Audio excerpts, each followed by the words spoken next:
Di dating apps, orang tidak perlu membuktikan siapa dirinya. Kadang dia hanya perlu tahu bagian mana dari hidup kita yang sedang ingin dipercaya.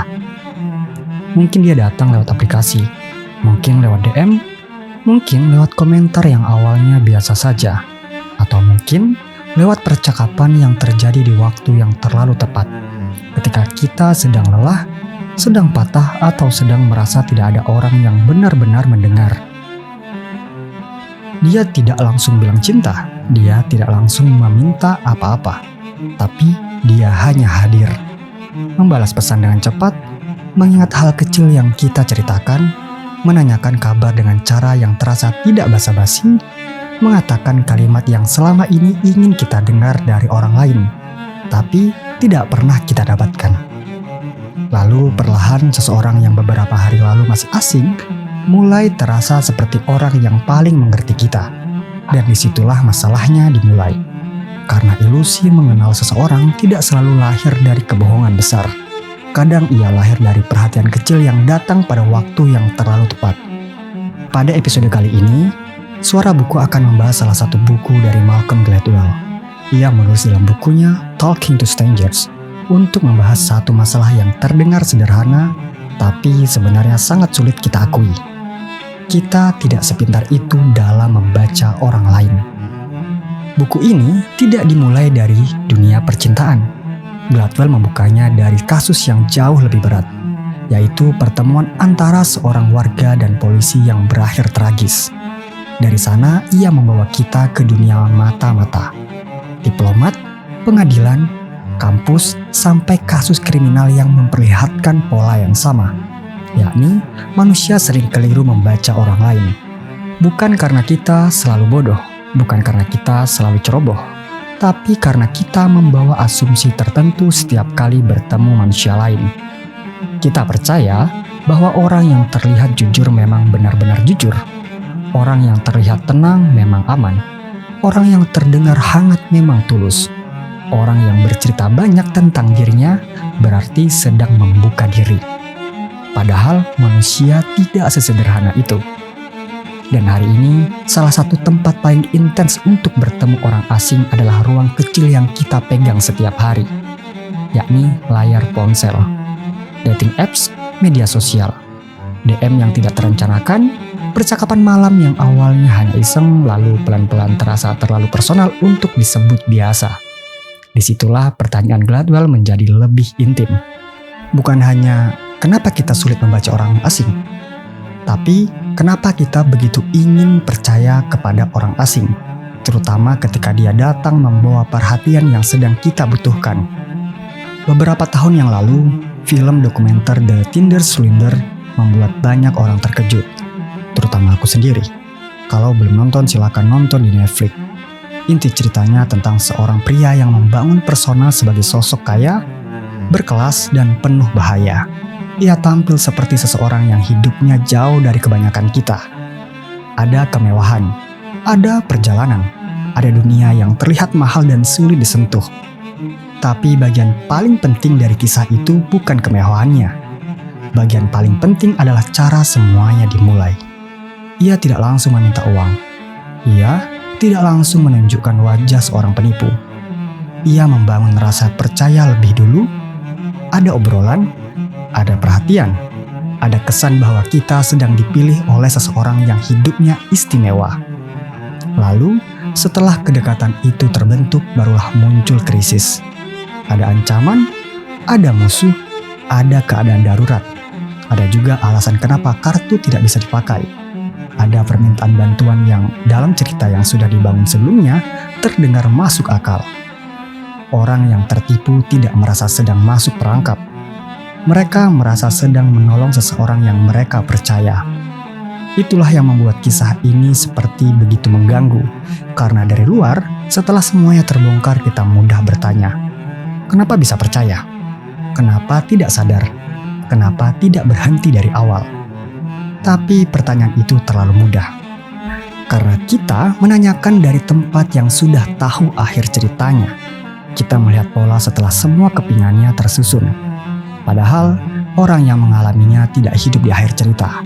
Mereka hidup di awal, di bagian ketika semua yang masih terasa mungkin, ketika perhatian masih terasa tulus, ketika pesan yang datang setiap pagi belum terlihat seperti strategi, ketika kebohongan belum tampak seperti kebohongan, karena ia masih bercampur dengan hal-hal yang terasa nyata. Inilah salah satu gagasan paling penting dalam buku Talking to Strangers. Gladwell membahas kecenderungan manusia untuk default to truth. Artinya kita punya kecenderungan awal untuk percaya bahwa orang lain sedang berkata benar. Kita tidak memulai setiap interaksi dengan kecurigaan penuh. Kalau seseorang bilang dia sedang sibuk, kita percaya. Kalau teman bilang dia terlambat karena ada urusan mendadak, kita pun percaya. Kalau orang baru bercerita tentang keluarganya, pekerjaannya, masa lalunya, kita tidak langsung meminta bukti. Dan sebenarnya itu bukan kelemahan, itu syarat hidup bersama. Bayangkan kalau setiap percakapan harus dimulai seperti penyelidikan, setiap pesan harus diperiksa, setiap cerita harus dibuktikan, setiap senyum harus dicurigai, kita tidak akan bisa bekerja, berteman, berelasi, atau bahkan hidup normal tanpa kelelahan. Kepercayaan membuat dunia berjalan, tapi kepercayaan juga membuat kita bisa terluka. Masalahnya bukan bahwa kita percaya, masalahnya adalah kepercayaan kadang bergerak lebih cepat daripada pengetahuan. Kita merasa sudah dekat, padahal yang kita miliki baru intensitas. Kita merasa sudah mengenal, padahal yang kita tahu baru cerita yang dipilih untuk ditunjukkan. Kita merasa sudah aman, padahal belum pernah melihat bagaimana orang itu bersikap ketika kecewa, ketika ditolak, ketika tidak mendapatkan apa yang dia mau. Di dating apps, ini menjadi lebih rumit, karena ruang itu memang dirancang untuk membuat orang asing terasa lebih cepat akrab. Kita melihat foto, membaca bio, menilai pekerjaan, melihat selera musik, lalu menebak kepribadian dari cara seseorang menulis satu kalimat pendek. Lalu kalau match, percakapan dimulai dengan rasa penasaran yang sudah diberi sedikit harapan. Kita belum mengenal orang itu, tapi kita sudah memulai membayangkan. Dan imajinasi adalah bahan bakar paling halus dalam hubungan yang belum jelas bentuknya. Kita mengisi bagian yang kosong, kalau dia membalas dengan hangat, kita membayangkan dia perhatian. Kalau dia terlihat dewasa di chat, kita membayangkan dia stabil. Kalau dia bercerita tentang luka lama, kita membayangkan dia jujur. Kalau dia mengatakan ingin hubungan yang serius, kita membayangkan dia tidak sedang bermain-main. Padahal, semua itu baru kemungkinan, belum menjadi kenyataan. Tapi kemungkinan bisa terasa sangat memabukkan, terutama ketika hidup kita sedang membuat kita ingin percaya bahwa sesuatu yang baik akhirnya datang. Dan itu membuat kita ke sesuatu yang lebih dekat dari dating apps. Karena orang asing yang membuat kita keliru tidak selalu datang dari aplikasi. Kadang dia datang di saat hubungan kita sedang kacau, saat kita sedang merasa tidak didengar, saat kita merasa orang yang seharusnya paling dekat justru paling sering membuat kita merasa sendirian. Lalu seseorang muncul. Dia tidak langsung menggoda. Dia tidak terburu-buru menyatakan perasaan. Dia hanya mendengar. Dia membenarkan rasa sakit kita. Dia mengatakan kamu tidak seharusnya diperlakukan seperti itu. Dia bilang kalau aku jadi dia, aku tidak akan membuatmu menangis seperti ini. Dia memberi kita bahasa untuk luka yang selama ini sulit kita jelaskan. Dan untuk sementara, itu terasa seperti penyelamatan. Mungkin memang ada bagian yang benar di sana. Mungkin hubungan lama itu memang tidak sehat. Mungkin kita memang perlu keluar. Mungkin orang baru itu benar-benar peduli. Tapi ada pertanyaan yang lebih sulit. Kapan perhatian berubah menjadi strategi? Karena seseorang tidak harus berbohong tentang identitasnya untuk menguasai hidup kita. Kadang dia hanya perlu hadir sebagai pahlawan pada saat kita sedang ingin diselamatkan. Dia menjadi tempat cerita, lalu menjadi tempat bergantung, lalu menjadi orang yang pendapatnya terasa paling jernih. Pelan-pelan dia tidak hanya membantu kita melihat luka, dia mulai mengarahkan hidup kita dari dalam luka itu. Jangan balas dia lagi. Kamu pantas dapat yang lebih baik. Aku selalu ada buat kamu. Kalimat-kalimat seperti itu bisa menjadi dukungan, tapi dalam situasi tertentu, ia juga bisa menjadi jalan masuk. Orang yang awalnya datang untuk menemani, pelan-pelan menjadi pusat baru, dan tanpa sadar, kita mungkin tidak sedang keluar dari pola lama. Kita hanya pindah ke orang yang memakai bahasa lebih lembut. Ini bukan tentang perempuan, juga bukan tentang laki-laki. Ini tentang kehidupan kita, tentang manusia yang sedang rapuh, lalu bertemu seseorang yang tahu cara berbicara kepada bagian paling rapuh itu. Gladwell membantu kita memahami kenapa kita sering keliru membaca orang asing.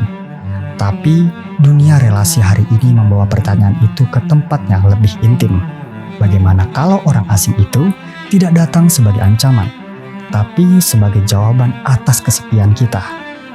Ancaman yang tampak seperti ancaman lebih mudah kita jauhi. Yang sulit adalah ancaman yang datang seperti perhatian. Dalam Talking to Strangers, Gladwell juga membahas sesuatu yang ia sebut transparansi. Kita sering percaya bahwa bagian dalam seseorang bisa terlihat dari luar. Kita mengira wajah, gestur, nada suara, dan ekspresi bisa memberitahu siapa seseorang sebenarnya. Misalnya, kalau dia terlihat tulus, kita merasa dia tulus. Kalau dia berbicara lembut, kita merasa dia aman. Kalau dia terasa gugup, kita merasa dia menyembunyikan sesuatu. Kalau dia menatap kamera dengan hangat, kita merasa dia hadir dengan jujur. Tapi yang harus kita ketahui bersama bahwa manusia tidak setransparan itu. Ada orang yang jujur, tapi tampak aneh. Ada orang yang gugup bukan karena berbohong, tapi karena memang canggung. Ada orang yang sangat meyakinkan justru karena dia tahu cara tampil meyakinkan. Ada orang yang bisa berbicara tentang luka dengan sangat indah, bukan karena dia siap mencintai dengan lebih baik, tapi karena dia tahu luka membuat orang lain menurunkan pertahanan. Di dunia digital, kesalahan ini menjadi lebih mudah terjadi. Karena yang kita baca bukan lagi manusia utuh. Kita membaca potongan, foto, caption, voice note, story, chat yang dipilih, video pendek, atau cara seseorang membalas pesan ketika dia memang ingin terlihat lebih baik. Bahkan sekarang, wajah pun tidak selalu bisa kita perlakukan sebagai bukti. Foto bisa dikurasi, video bisa dimanipulasi. Profil bisa dibangun dari gambar dan wajah buatan AI. Seseorang bisa terlihat nyata, punya fit yang rapi, punya ekspresi yang meyakinkan, punya cerita yang konsisten, tapi tetap saja yang kita lihat mungkin hanya permukaan yang dibuat untuk dipercaya. Dulu kita mungkin berkata, aku percaya karena aku sudah lihat wajahnya. Tapi sekarang, melihat wajah saja tidak selalu cukup. Tapi sebenarnya masalahnya lebih dalam dari teknologi. AI hanya membuat ilusi itu lebih jelas. Sebelum ada wajah buatan AI pun, kita sudah sering salah membaca manusia dari permukaan. Kita mengira familiar berarti aman. Kita mengira intens berarti dalam. Kita mengira sering chat berarti dekat. Kita mengira tahu banyak detail berarti mengenal. Padahal tahu tentang detail bukan sama dengan mengenal. Kita bisa tahu makanan favorit seseorang, jam tidurnya, film yang dia suka, trauma yang dia ceritakan, dan tempat yang ingin dia kunjungi. Tapi kita tetap belum tahu apakah dia menghormati batas. Kita belum tahu apakah dia bisa menerima kata tidak. Kita belum tahu apakah dia akan tetap baik ketika kita tidak sedang mendapatkan apa yang dia inginkan. Pengenalan itu butuh lebih dari informasi. Pengenalan butuh waktu. Dan disinilah dating apps, DM, dan relasi digital sering membuat kita terburu-buru. Mereka memberi kita informasi dengan cepat, tapi belum tentu memberi kita konteks. Kita tahu banyak, tapi tidak selalu melihat cukup. Kita berbicara sesering mungkin, tapi tidak selalu mengalami hidup bersama dalam situasi yang nyata. Di dunia nyata, mengenal seseorang biasanya melibatkan gesekan. Kita melihat dia menunggu, kita melihat dia kecewa, kita juga melihat dia gagal. Kita melihat dia diminta bertanggung jawab, Kita melihat bagaimana dia memperlakukan orang yang tidak bisa memberinya keuntungan. Kita melihat apakah kata-katanya tetap sama ketika suasana tidak lagi romantis. Di dunia digital, banyak gesekan itu hilang. Yang tersisa adalah versi yang sudah dipilih. Dan versi yang sudah dipilih seringkali jauh lebih mudah dicintai daripada manusia yang utuh. Tapi bukankah semua orang memang menampilkan versi terbaiknya di awal? Tentu saja, kita semua melakukannya. Kita memilih foto yang paling baik. Kita menahan cerita yang belum siap dibuka. Kita ingin terlihat menarik di depan orang yang kita sukai. Tidak semua kurasi adalah manipulasi. Tidak semua orang yang tampil baik sedang menipu. Yang perlu kita waspadai bukan usaha seseorang untuk terlihat lebih baik. Namun, yang perlu kita perhatikan bukan sekedar usaha seseorang untuk terlihat baik. Yang perlu kita perhatikan adalah ketika kebaikan itu mulai mendorong kita bergerak lebih cepat dari kemampuan kita mengenal. Awalnya hanya percakapan yang intens, lalu pindah ke ruang yang lebih privat, lalu muncul rasa seolah hubungan ini harus disembunyikan dari orang lain, karena orang lain tidak akan mengerti.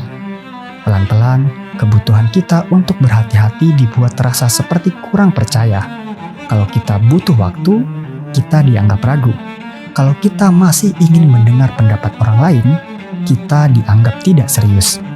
Kalau kita belum siap membuka semuanya, kita dibuat merasa seolah kita sedang menahan sesuatu yang seharusnya diberikan.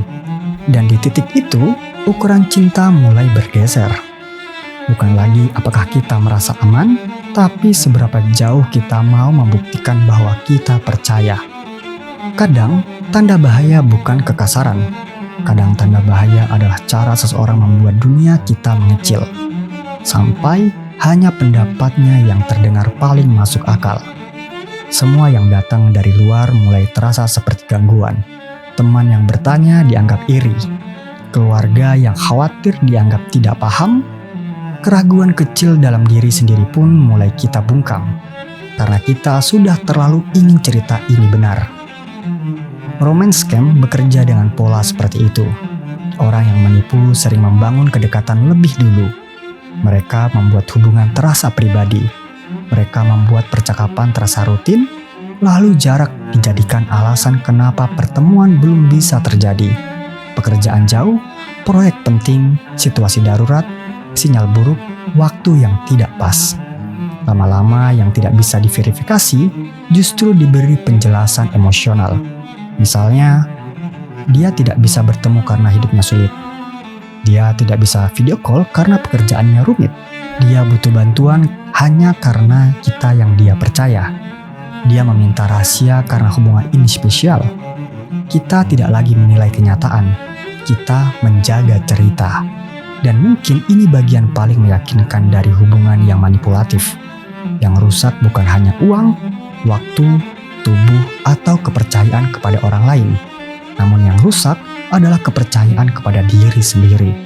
Setelah semuanya selesai, lalu kita bertanya, kenapa aku tidak sadar?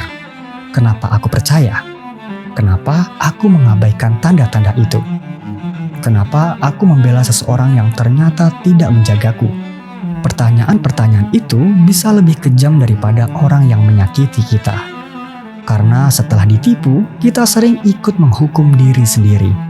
Padahal, kalau mengikuti Gladwell, kita mungkin perlu melihatnya dengan lebih manusiawi. Kita percaya bukan karena kita bodoh. Kita percaya karena manusia memang punya kecenderungan untuk percaya. Kita keliru bukan karena kita tidak punya akal sehat. Kita keliru karena manusia lain tidak selalu transparan. Kita terjebak bukan hanya karena orang itu pandai memainkan peran, tapi karena konteksnya membuat peran itu lebih mudah kita terima.